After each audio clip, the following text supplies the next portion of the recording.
Hello વિદ્યાર્થી મિત્રો, મારું નામ છે સોના મહેતા. મહેતા ટ્યુશન ક્લાસીસમાં આપનું સ્વાગત છે. અગાઉના વિડિયો લેક્ચરમાં આપણે પહેલા ચેપ્ટર સૂચકાંક વિશે ભણ્યા હતા.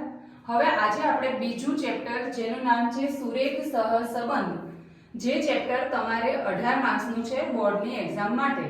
આપણે આજે એના બે ટોપિક સમજીશું. પહેલું છે ગુણભાર અને બીજું છે સહસંબંધ અને સહસંબંધાંકની સમજૂતી. તો પહેલા ગુણભાર વિશે સમજીએ કે કયા વિભાગમાં કેવી રીતે પૂછાય છે. તો વિભાગ A જે વિકલ્પોનો રહેશે, એમાં આ ચેપ્ટરમાંથી બે વિકલ્પ પૂછાશે જે દરેકનો એક ગુણ હોય છે. વિભાગ B જે એક વાક્યના પ્રશ્નનો છે, એમાં આ ચેપ્ટરમાંથી એક પ્રશ્ન પૂછાશે એટલે એનું ગુણ થશે 1. પછી છે વિભાગ C જેમાં દરેક દાખલો અથવા પ્રશ્ન 2 માર્ક્સનો હોય છે. આ ચેપ્ટરમાંથી એમાં પૂછાશે એક પ્રશ્ન એટલે એના ગુણ થશે 2. પછી છે વિભાગ D. વિભાગ D જેમાં દરેક દાખલો 3 માર્કનો હોય છે. આ ચેપ્ટરમાંથી પૂછાશે એક દાખલો જેના માર્ક થશે 3.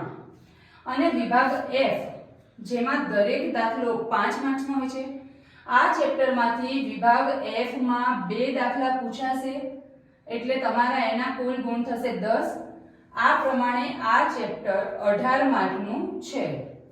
હવે બીજું સહસંબંધ અને સહસંબંધાંકની સમજૂતી. તો પહેલા આપણે સહસંબંધ વિશે સમજીશું. સહસંબંધ એટલે શું? તો કે બે ચલની કિંમતમાં પ્રત્યક્ષ અથવા પરોક્ષ કારણથી એક સાથે વધઘટ થતી હોય તો તે બે ચલ વચ્ચે સહસંબંધ છે તેમ કહેવાય. તો આ થયું સહસંબંધની વ્યાખ્યા, જે 1 માર્ક્સમાં તમારે પ્રશ્ન પૂછાય છે એટલે આ તમારો એક પ્રશ્ન ક્લિયર થઈ ગયો. બીજું છે સહસંબંધાંક. તો સહસંબંધાંકનો પ્રશ્ન પણ 1 માર્કમાં પૂછાય છે. એની વ્યાખ્યા કે સુરેખ સહસંબંધની ઘનિષ્ઠતાના માપને સહસંબંધાંક કહે છે. તેને સંકેતમાં r વડે દર્શાવાય છે અને તેનું મૂલ્ય -1 થી +1 ની વચ્ચે હોય છે.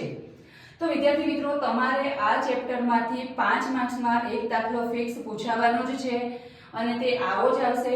અને તમારા માટે સરળ એ છે કે આનો જવાબ -1 અને +1 થી વધુ કોઈ દિવસ આવવાનો જ નથી.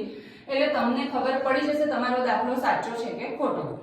તો તમને ગુણભાર અને સહસંબંધ અને સહસંબંધાંક વિશે વ્યવસ્થિત ખ્યાલ આવી ગયો હશે. કંઈ પણ ક્વેરી હોય તો કમેન્ટ બોક્સમાં જરૂર જણાવજો. વિડીયોને લાઈક કરો, શેર કરો અને ચેનલને સબસ્ક્રાઇબ કરો. નવા વિડીયોમાં મળીશું 5 માર્ક્સના દાખલા સાથે.